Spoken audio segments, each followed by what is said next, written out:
Hello everyone, this is Charles Walter Buntjer coming to you from San Francisco, and it happens to be October 2025. This video is about the rise and fall of a famous YMCA in San Francisco and actually Northern California.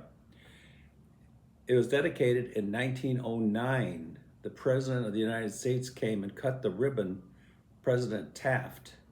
It was such a big deal. In 1910, it opened. Now, I've been a member, or had been a member, I should say, for over 30 years, and many people had been members for 40, 50 years. I want to talk a little bit about what the Y was like. It was something like a 7-story building, I guess. In the basement was a huge pool. I actually got my diving license there years ago. Next to it was 2 big rooms. One was for men, one was for women. Each one, can you believe it, not only had showers and lockers, but they also had steam rooms of all things. I couldn't believe it. It was just fantastic. The first floor was wonderful. You walked in and there was a grand staircase that went up to the second floor, and it was a 2-story atrium. There were offices all around for the management. And the second floor was a cafe that was open for breakfast and lunch, and a large senior center. And the next floor was a huge workout area. It was really fantastic with all the latest equipment and lots of small rooms to have classes in. And I actually taught a yoga class there for several years. Above that was 3 stories of small rooms that were rented out to tourists from all over the world that came to visit San Francisco. It was really wonderful. Some of the people that came would have lunches or breakfasts on the second floor, and they would do some of the classes like my yoga class. So you got to meet people from all over. Just wonderful.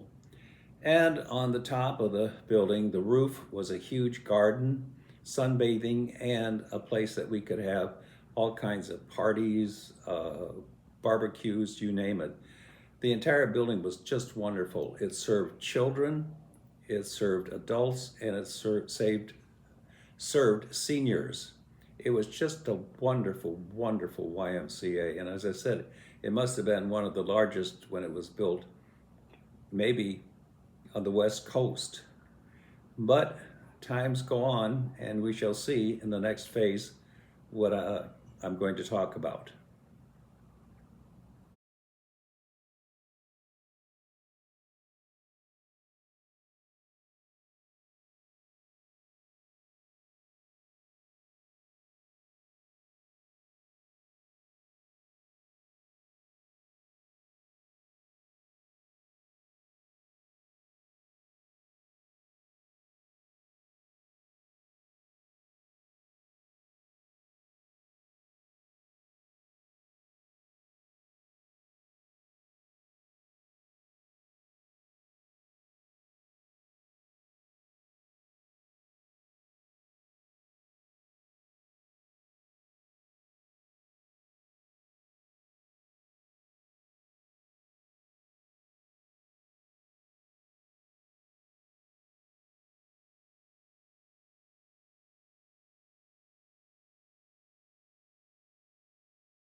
One day in the old YMCA, I walked into the senior center and there were architectural plans on a table. I wondered what that was.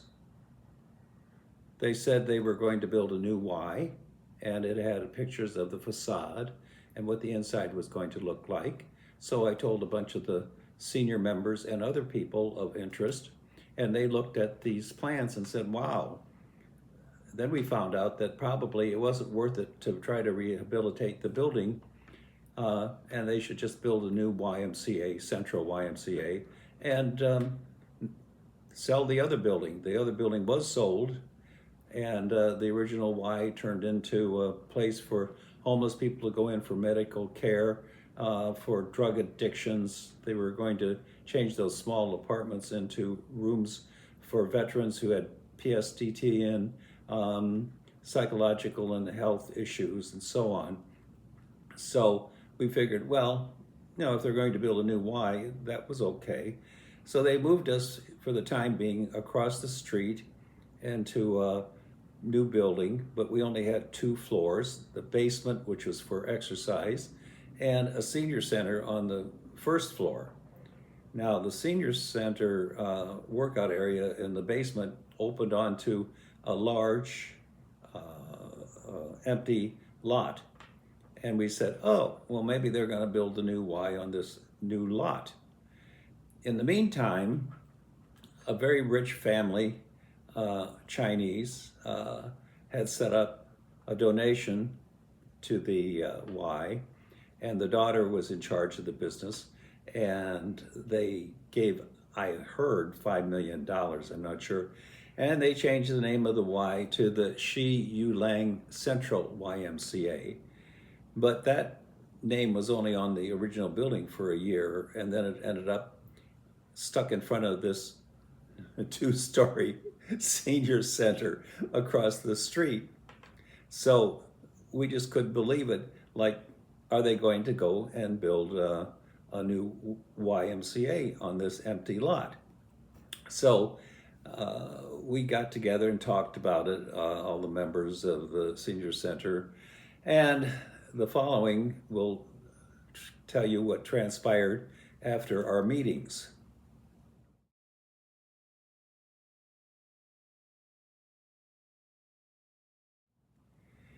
My neighbor Trish and I and several other people formed a committee, and the committee was to get the Y to build their new YMCA, probably in the empty lot next to us. So we started having meetings all the time, once a month at least, and we had like a standard newspaper and magazines and action committees from around the area all joined us. And so every month we had these large meetings with everybody trying to get the Y to build the new one. Now, we had management that wasn't too interested in what was going on, and they hired a new manager who was only there part-time. He had big offices a couple miles away, and he'd come in a couple of days a week for a few hours and give attitude. We held meetings every month in the senior center, but the new manager came in and told us in no uncertain terms that we couldn't have any meetings inside anymore. It was against the policy of the Y. We said, well, we're trying to build a new Y. So we got mad. We took all the chairs, folding chairs, put them out in the empty lot next door to us, put rows of chairs, put a little podium. And so for a couple of months, we all sat out there and had people give speeches and so on. Of course, the manager was not happy, and one day it was kind of raining out, so we set up the meeting inside, and he came along and he said, you people are just causing nothing but trouble. And he said, you can't have your meeting in here. And I stood up and I said, in uncertain terms, this building is full of seniors now. And I said, we're the ones who pay your salary. And you're going to tell me that you're going to what? Call the police and have us all hauled off to jail? I said, go ahead and do it. I said, you're going to be sorry. Once this gets in the newspapers, we're going to rip you and the Y apart. So that was the end of that conversation.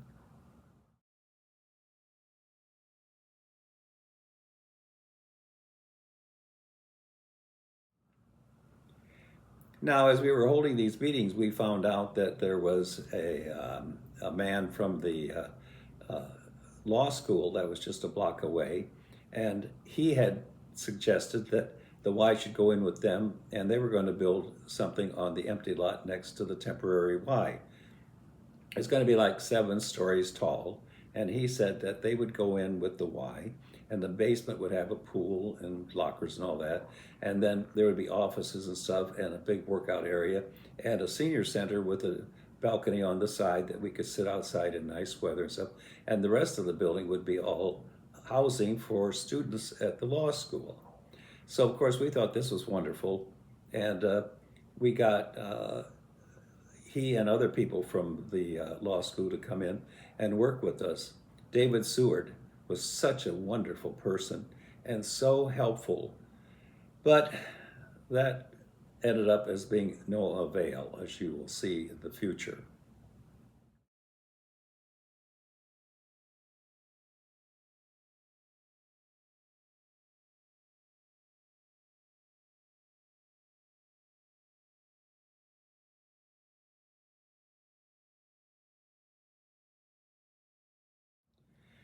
I became president of the SARS, or the Senior Action Committee, and we worked even harder to get the new Y built. One afternoon we had a meeting, and actually the CEO of the YMCA Northern California came, and every time we said anything he agreed with us. I said, "You've got $5 million that could go into it." "Yes, yes." Somebody said, "Well, you could go and have the law school build it, and then it really wouldn't cost you that much, and it would all be done, by them." "That's a good idea." And on and on and on. Well, a month later, not one response from the CEO or the uh, YMCA organization. So we figured, well, so much for that. So we decided to have one last ditch meeting, and it was in the evening. And they said it was only for management. So, of course, since I was head of the Senior Action Committee, I was invited. And I told Trish, my neighbor, she should come with me and could sit as an observer. So we have the meeting, we started out, and also what we did was we ordered a big selection of foods and stuff, so after the meeting we could sit and talk about what transpired at the meeting and have a nice meal. So we sat down, and the first thing out of the nasty manager's mouth was, "Why is Trish here?" I said, "Well, she's just here as an observer. She and I and several others were the ones who founded the committee to save the Y and build a new one. And she's just going to sit by the Y and just, listen to what transpired." Well, he was not happy about that. Some of the other people made nasty comments about her. Time went by, and the conversations got even worse. And then somebody said, "Well, you didn't even see any architectural plans." And I said, "Well, that's not true. They were on the table in the senior center in the old building." I said, "Everybody, their mother saw it." As a matter of fact, somebody took some pictures of it, but I don't think that I have those currently, 15 years later. But Trish finally said, "Well, I saw them, and so did everybody else." Well, then they made some nasty comments about who did she think she was. Well, you should have seen me. I stood up. I was mad. I told them all off. I told the manager. I told everyone to go screw themselves. And I stormed out. I don't know if I slammed the door, but I don't think it worked because it was on one of those lever things that slows it up when it closes. I was PO'd. I stomped up the street. It was like 8 at night, dark, and I'm on the corner, not sure what I'm going to do. And I heard these steps coming up behind me very fast. And I thought, I wonder who that is. "Hi, Chuck, it's Trish." I said, "Oh, well, it's Trish. What's going on?" She says, "Well, you left." And she said, "And I left too, but I was going to leave without the food." She said, "That's the reason we went to it." So she had 2 big containers of the food she picked up, and she showed me. And off we went to my apartment, and we sat on the couch, had a glass of wine, and had the meal, and actually ended up having a good laugh about it. And the next day I went back to the temporary Y, and I went to apologize, and everybody told me, they said, "Don't apologize." What you said was exactly true. Of course, the manager's sitting in the office giving everybody nasty looks, and everybody turned their back on him. And they thought that I was just wonderful because I told them to screw themselves. So anyway, that was just about it. And just a few more months, and the Y was completely closed down. No more temporary, no more new Y. Nothing was going to happen.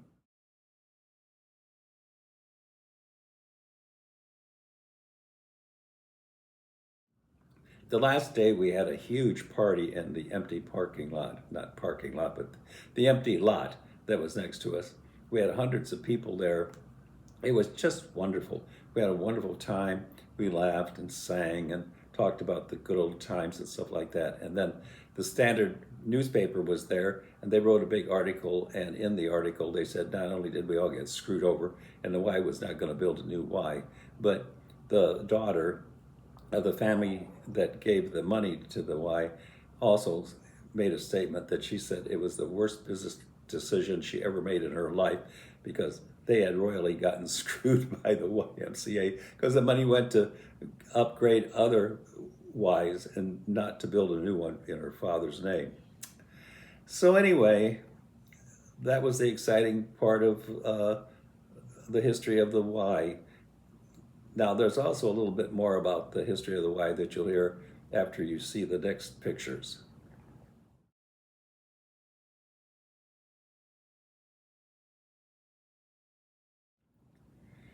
So here's David Seward, the executive from the law school. And actually, just a few weeks ago, he took Trish and myself on a tour of their new digs. They have this big new complex and really spectacular. And he took me aside after the tour and said, I want you to know, when we went to build the new building, this one, other than the one that we built next to the temporary Y, we told him that we would include their new Y in this one also. And he said that they totally ignored them. So he said, so much for that.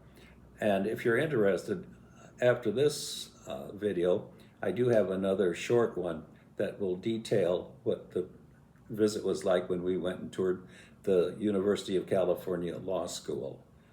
I hope you enjoyed this, and we may not have won the fight, but at least we were, united in trying to get a new Y built.